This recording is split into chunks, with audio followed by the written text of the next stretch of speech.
everybody, welcome to Movie Mavens, home of the spicy double feature. I'm Carson Green. And I'm Annie Janes. This week's spicy dub is Love Lies Bleeding and Saint Maud.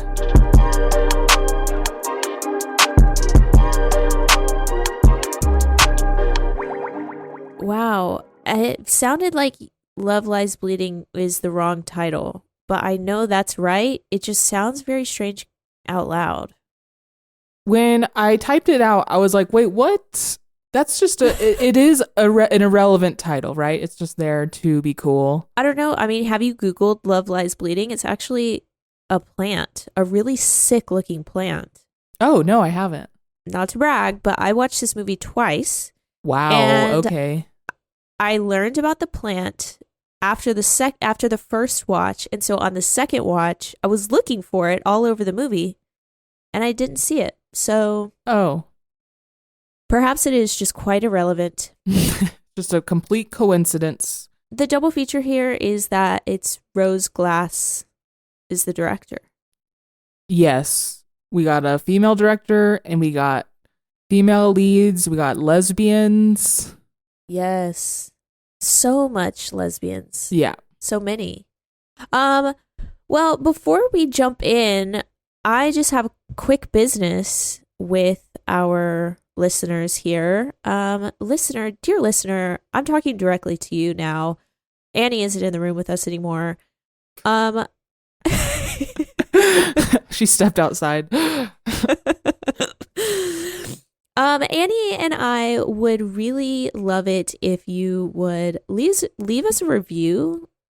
Wherever you're listening to this podcast, honestly, just hit the 5 stars. You don't even have to write anything. Writing something would be great.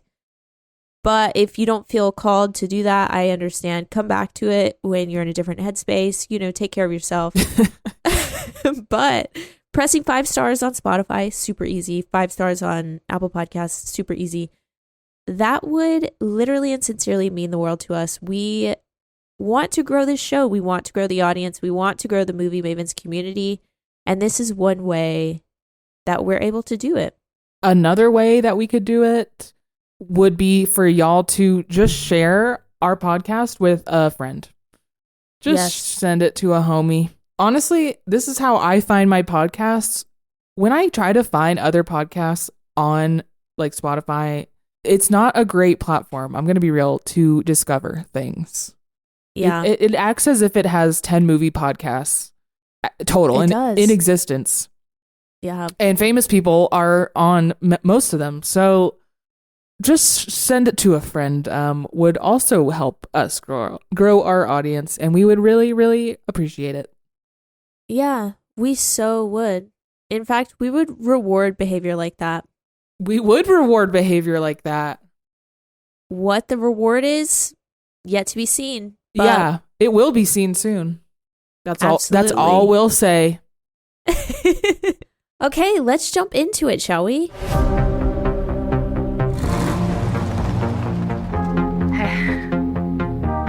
So where did you appear from? Oklahoma. Yeah, I've never been anywhere but here. What were you doing with that big girl? Get a lot of crazy ass foreigners mostly. How's it going, guys? This here's Jackie. Hi. She needs a job. Says she'll do anything. Yeah, you like guns? Not really. What the fuck you doing here then? Annie, would you please hit me with some facts? Love Lies Bleeding came out March 8th, 2024. It was written by Rose Glass and Weronika Tofilska. Directed by Rose Glass, starring Kristen Stewart, Katie M. O'Brien, Jenna Malone, Ed Harris, and Dave Franco. Here's the description from IMDb. Gym manager Lou falls for Jackie, a bodybuilder, who is passing through town en route to a competition in Las Vegas. It has a 92% on Rotten Tomatoes. And #quick shout out to Film New Mexico, shot in New Mexico. I love that it was shot in New Mexico. So beautiful. honestly, a lot of the times you could forget that it was shot in New Mexico because it wasn't like on display in the way that it is in, say, like a Breaking Bad. Yeah. But there were moments, undeniable New Yeah. Mexico moments. Yeah. I think just like a bright blue sky and just like an open desert landscape, it really does a lot for my mind. It like heals me in a way that is just undescribable. Yeah, as gritty violence and crime happen in the foreground. Yeah. Okay, well, what did you think? I love that noir gritty aesthetic that this film had going for it. Yeah. I thought that this like web of crime that we are slowly learning about, details about, and like how everything and all these people are connected, that was a lot of fun. And this movie took swings. Like, characters would take extreme actions and there would be extreme consequences. And Yeah. with a lot of like these A24 movies, they're like too damn subtle. Yeah. And things happened and felt like, Coen Brothers-y almost. Ooh, yeah, that's a good comparison. Yeah, the way characters would like make mistakes and then try Yeah. to fix them. Now this movie is Be Gay, Do Crime. Yes. Oh my God, yes. Driveway Dolls, I wish we could have double featured these two because it would have been great had we had known. But Oh my God, yeah. it's funny because Driveway Dolls paints itself, or it markets itself as a noir, and it is. It's just like the far sides of the noir spectrum are represented with Love Lies Bleeding and Driveway Dolls. Yeah. Yeah, no shit. Like even just down to the characters feeling realistic and me feeling their even just sexual connection, like all of that was better pulled off here. Yeah. Overall, I had a good time. Yeah. What about you? Yeah. Dude, one of my favorite things about movies that I'm having a good time watching is that I have no idea what is going to happen next in this movie. No clue. That's the best feeling. It is so good, dude. It's an amazing feeling. And this movie elicited that feeling for me. I was so surprised the whole time, but also delighted. I was like, "Oh my God, like this is incredible." All of these characters have so much nuance and we're feeling the weight of all of their past. That's and in the way that they present themselves in the present. Yeah, I love that it is Be Gay, Do Crime. I love watching lesbians be sick as fuck. Like, I don't know. I don't get enough. This is a fix that I need to hit at least every 6 months. You know what I mean?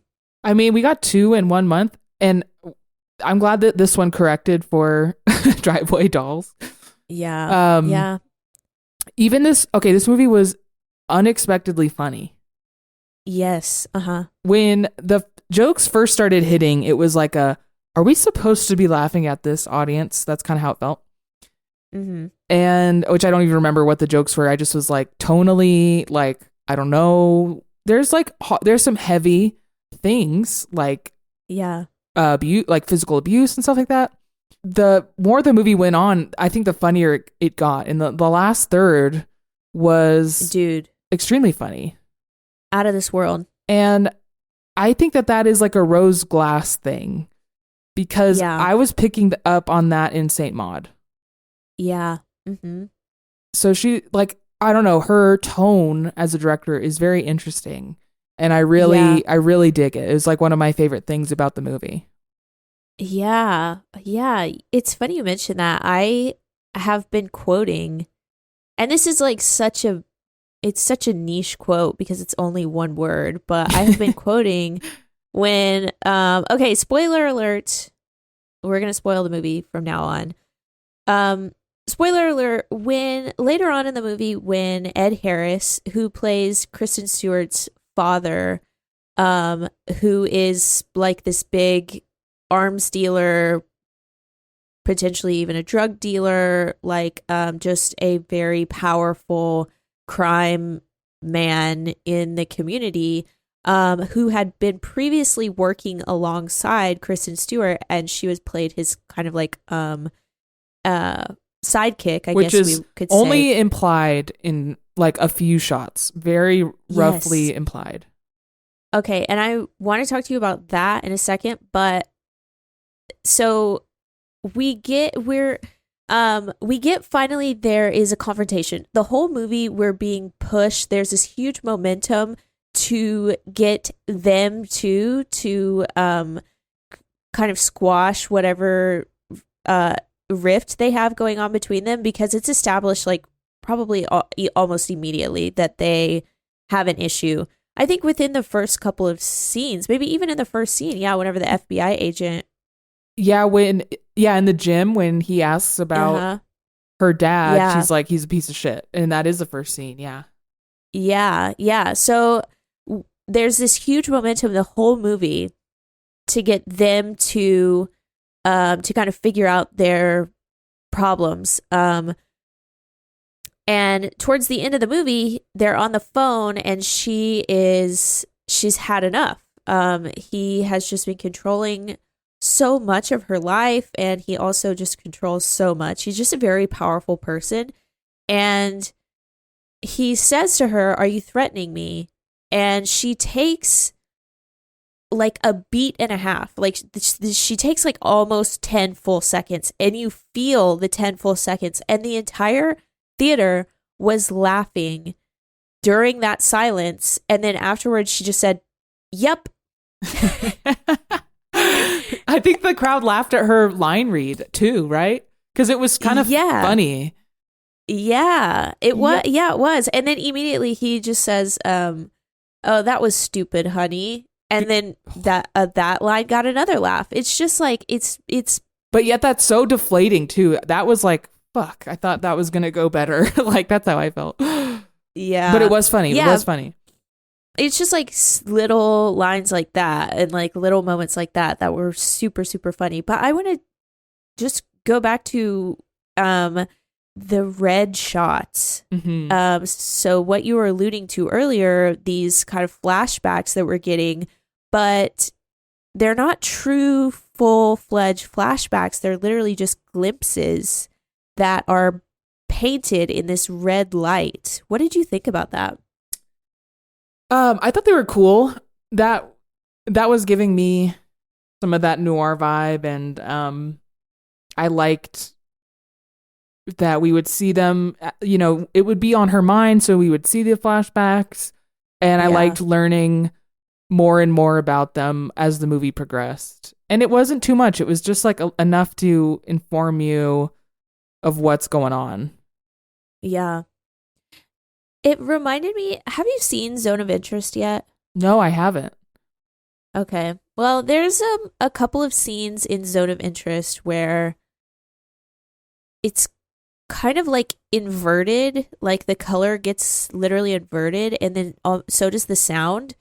And it's like almost a little difficult to watch because of that. But it's like, I don't know, it's like these cuts of like normal film, and then different color and different sound, and that's kind of what it reminded me of. And I thought it was cool. It was like, I don't know, it's like a style vibe happening right now, which I think is interesting. Yeah I liked it. It was really stark, and this movie is very graphic, and I don't mean that violently, but like illustratedly.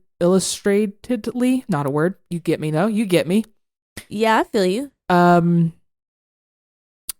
Okay, wait, another kind of funny moment, just a little thing, when towards the end, when Katie O'Brien is like running away from Kristen Stewart across the tennis court, Kristen Stewart like jumps on her back and everyone died. Like that got everybody. I have something else I want to talk about though with this movie. Okay. Katie O'Brien's character, Yeah. like, the more the movie goes on, the more I have a hard time, like, honestly sticking with her in the way of rooting for her. Yeah, she's like a little bit of an anti-hero. To the point where I don't know that I love, like, the movie when it ends, I don't know that I love how it makes me feel, in that I'm like, I don't know that I root for these two together. Like, because especially like when Katie O'Brien shoots the blonde girl, which I thought was so awesome. Uh-huh. What a great surprise. And then a following scene that was so tense, like the FBI show up immediately. That's amazing. But yeah, when she shot her, she like would have shot Kristen Stewart in my mind. And everything else, like just her doing things without even talking to Kristen Stewart, her just like getting Popeye the Sailor Man on these steroids, her leaving town, which I know she did because like probably from the emotional turmoil of like murdering someone, but like once she was in that state, it was like kind of hard to root for her.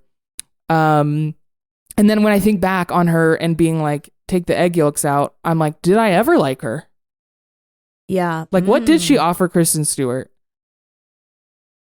These are really great thoughts. I had all of the same thoughts. And you know what else I kind of put together was, okay, so the first murder, she is defending Kristen Stewart's sister, who is hospitalized because her husband beat her to a point where she was unconscious and needed to be hospitalized. And she saw how distressed, like, first of all, how badly Beth was, but then how distressed Kristen was. And it's like, because she was on all that testosterone, she just snapped. And she went and like, without hesitation, beat this man's skull in with her own physical body. And it's so interesting. Like, she even told Ed Harris earlier in the movie, like, I like to know what my body can do. Right. And then juxtaposed with her just without hesitation beating him to death. And then, okay, I want you to hold on to that. And then let's go to right after she shoots Daisy, I think, the blonde girl. And she gets on the phone with her mom. Yes. And her mom she says, "You're a monster. Don't call here again." Okay, hold on to that. Now let's go to the tennis court scene where she says to Kristen Stewart, "I don't know what's wrong with me." And Kristen Stewart, again, says a funny line. And she's like, "Nothing's wrong with you." The audience started laughing at that one, too. It's like, obviously, this bitch is deranged. Like, it needs some serious professional help. But sure, nothing's wrong with you. But then she says something that I thought was really telling and really interesting. She said, "I kill people." Right. And I want to, all four of these moments together indicate to me, and then the fact that she's on the road, this all indicates to me that perhaps this is a pattern of behavior. And she maybe cannot control herself. She doesn't have control of her faculties or her anger. And I think that the steroids just blew that up. I agree with all of that. And I was picking up on all of that. And I think Kristen Stewart, like, but Kristen Stewart is too. She is a killer. She killed that guy because of her father, and then participated in her father's murder. And then when Daisy is revealed to still be alive, which everyone laughed at, she choked her out. And it's like, they were both art killers. They both found each other. I think Kristen Stewart is just like so natural, relatable, and is like trying this whole time resisting and trying to get out of it. that I'm like, yeah, let's try to get out and just like go like live our lives. Whereas Katie O'Brien is just like inciting shit. Yeah. And so honestly, it's just hard to root for them morally because they're killers. But the movie is saying they are killers. So that like the movie is not interested in saying otherwise. But I'm just like, it gives an ick, of course. Yeah. Okay, I have another thing that I want to talk about with their just characters. It's interesting that you said that Kristen Stewart was trying to stop. She was trying to quit she was trying to get out of this lifestyle, whereas Katie O'Brien more or less was like involving herself in the lifestyle. And I just want to note, like, this story is so brilliantly written, in my opinion. Like, I just want to note how during the whole movie, we were watching Kristen Stewart trying to quit smoking. Yeah. Yeah. And then in this same vein and the exact same time, we were watching Katie O'Brien get addicted to taking steroids. Right. And there's all this stuff on the radio about drugs and cigarettes. Dude. That is great. Yeah. And then at the end, as she's dragging the body, she finds the cigarettes on the body, takes a cigarette out, and is like, fuck it. And everyone laughed at that too. Yep. So that is like, such a good connection. I don't think I like, put that together on the surface, maybe subconsciously. It was there. What a great little connection to make. That's awesome. Just really, really beautifully written, well-crafted characters. I don't think honestly, I was rooting for Ed Harris's Bugs, to be honest. That's who I wanted to win. Oh man. Oh dude, that's another thing. That fucking, oh my God, whenever he ate his bug, bro, like this massive, like 6-inch long, not 6 inches, maybe 3-inch long beetle. He just out of pure anger, he picked it up and he just put it in his mouth and ate it, and then it cuts. Bro, Did you think that was improvised? No, just kidding. I don't know. He just ate the bug. They're like, what? Some guy was like, that's my pet. Oh my God. Okay. Favorite moment. Oh, you go first. Okay. My favorite moment, I think it's like, yeah, this is such a good, okay. It's right after Katie O'Brien kills Dave Franco's character. She beats him to death, I should say. It's quite barbaric, to be honest.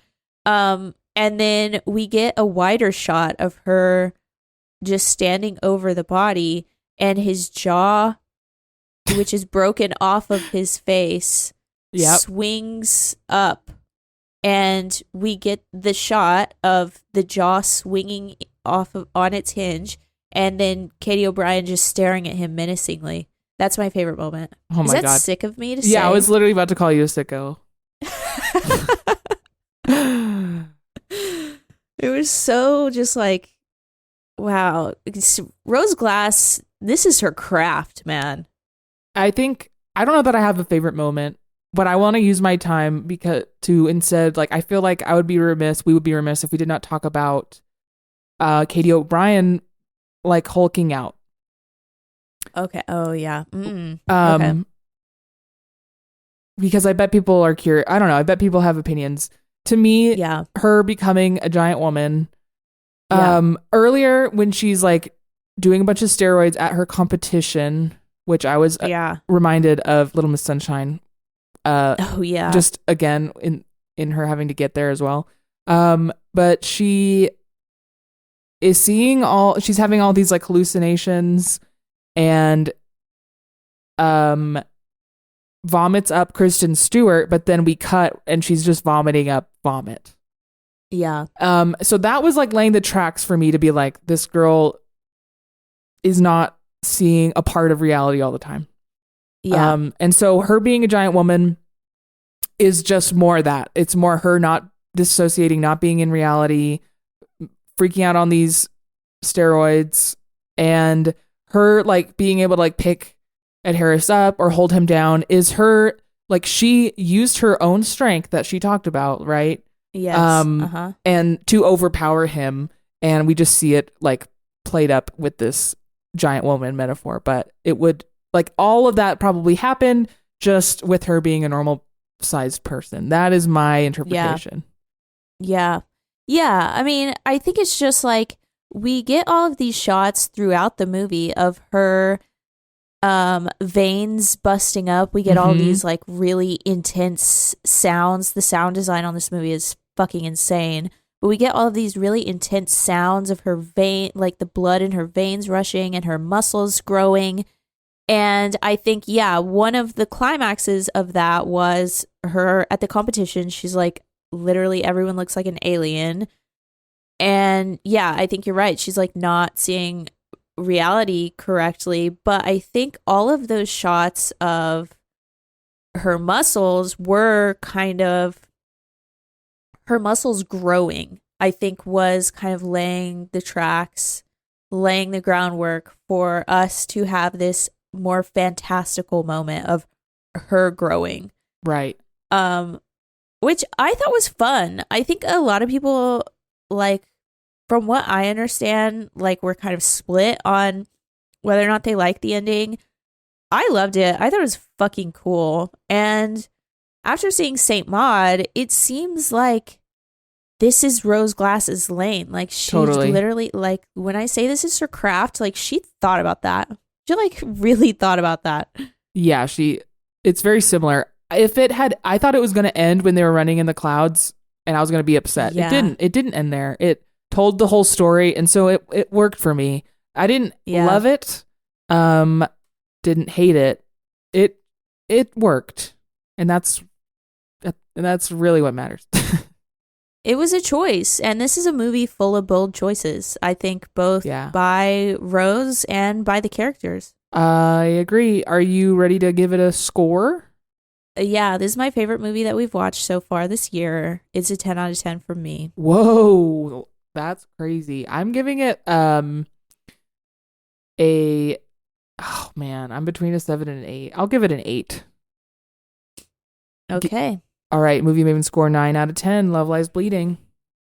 All right, let's move on. Let's talk about Saint Maud. Dear God, your presence graces the air, and soon everyone will see.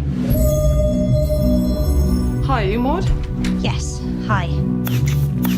It takes nothing special to mop up after the dying. You're prettier than the last one. But to save a soul, that's quite something. Bless Amanda's body, and bless her mind, which is shrouded in darkness.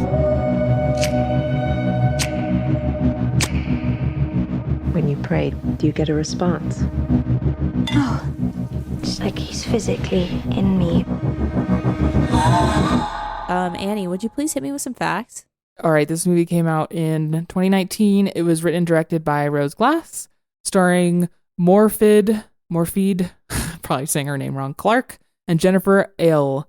It has a 92% on Rotten Tomatoes. Here's a description from IMDb. A pious nurse becomes dangerously obsessed with saving the soul of her dying patient. Okay, Carson, what'd you think? Yeah. You know, I think that it is a really strong directorial debut. This is her first movie. I think it's really strong, but I think it, like, ultimately is, like, in comparison in the double feature, it is not anywhere near as strong as Love Lies Bleeding. And I wonder if that has something to do with, like, Kristen Stewart, Ed Harris, Dave Franco, like these well-seasoned actors who, like, command the screen and really command scenes in juxtaposition with just a smaller actor and by comparison a much smaller story.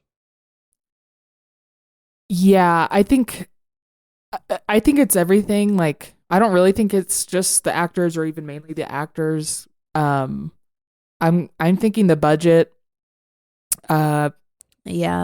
probably has a lot to do with it. I imagine Love Lies Bleeding's budget, I tried to find it, but I couldn't. But I imagine it was a lot bigger than Saint Maud. And it is just a smaller movie. It feels like a directorial debut kind of movie where someone's just telling Yeah. a little story. I really didn't love it either. It didn't feel like there was enough there. Yeah. Like a lot of it feels like treading territory that I'm tired of treading.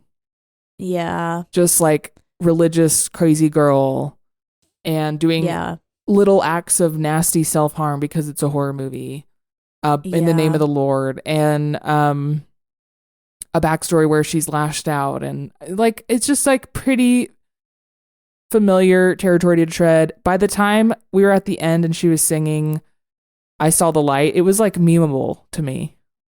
Yeah. It felt like a Rick and Morty sketch of what this kind of movie is. Yeah. That being said, the very, very, very last moment, do you know what I'm referring to? Yes. Uh-huh. Essentially where this film goes is this girl like goes deeper into her religion after like a film's worth of ups and downs with it, and she lights herself on fire on a beach. But when we see it, she's like got angel wings and she's like tearing up, and the fire looks very ethereal, and everyone around her is like falling to their knees in awe. And then we cut for a few frames of a person's face actually on fire and her just screaming like she's dying, showing like basically cutting through and showing, no, this is what the reality would be for that. Yeah, it's like Instagram versus reality. And I adored that. I thought that was just amazing and inspired. And that was the rose glass, like that was the like, oh shit. And I don't know, that's she girl's got something, she's got something to say, and I see it in both films. Just in Love Lies Bleeding, like she was better, she made a movie and then she made a better one. She got better at her craft, and I can't wait to see what she keeps making. Yeah. Me too. There were a few moments in Saint Maud that I was like, okay, like this is cool. We're like treading on some supernatural stuff. Specifically, I'm talking about when she would have these moments of like almost euphoria, or it might have fucking the Holy Spirit. Yeah, she was literally having like an orgasm, and like she would look up and like it was, I don't know if this was like special effects or like if this was actually a girl's face, but it was like her face like looked like it was gonna melt off. I think that was all in her head. Only after seeing the last shot though, right? Yeah. Yeah. Yeah. Which is, I mean, and then too, like, there's all this stuff, like the final fight, quote unquote, the final fight, with the woman that she's looking after. Like all of that was like in the girl's head. Like she was just imagining that this woman was evil, and she stabbed her 100 times. Yes. Yeah. Not a very compelling movie. No, unfortunately. But okay, there were moments where I was like, "Oh shit! I didn't think we would move this far in the way of just like her getting fired and lashing out halfway through." And like it was kind of interesting, but it was just pretty, I don't know, slow and not dense enough for myself. Yeah, it was kind of slow. Yeah, and then there was like the very stereotypical like she got fired and then she went out and got drunk and made a bunch of like really bad decisions, and like I don't know, I just much rather not. I don't know. Yeah. It was just, it wasn't compelling. It wasn't like you're right, it was slow. It was like hard to pay attention to, which like I don't. It was very hard to pay attention to, dude, for me. I was really struggling. Like, it was one of those where, like, if I look down or something, if I checked a text, I would look back up and be like, oh, fuck, it's been 20 minutes and I haven't even heard anything interesting enough to pull me back in. And then I'd have to rewind it and, like, go from there. Bummer, dude. Sorry, Rose. Sorry, Rose. I mean, it was her first film, so it felt like A24 Mad Libs a bit. Like, you know, you get this, you get this, you get this, and you got yourself a little weird horror film. Yeah. No, it was weird. I don't know. I think I appreciate it as an art piece. Is it like necessarily an entertaining or compelling film, and does it have anything new to say? No. Yeah. Yep. I do have here that I guess the budget was multiple times bigger than Saint Maud. That's as much detail as I can find. Yeah, 70 that million, makes sense. maybe? That's a lot more. That's crazy. Yeah. So that's That makes probably sense. why. That's probably why. She had to make a movie for like no money. Yeah. I think good for her. Like, damn. Right. It's a really stylish movie, and I think it's cool. I like the kind of brief touches of not reality that we get. Yeah. Those parts were mildly fun. And the last shot made me respect it more, the whole thing. Yeah. In Yeah. Okay, I'm ready to score it if you are. Okay, go on. I'm going to give it a 5. Yeah, me too. Ooh, okay, Saint Maud, 5 out of 5. 5 out of 10. 5 out of 10. Wow. Perfect score. Thank you.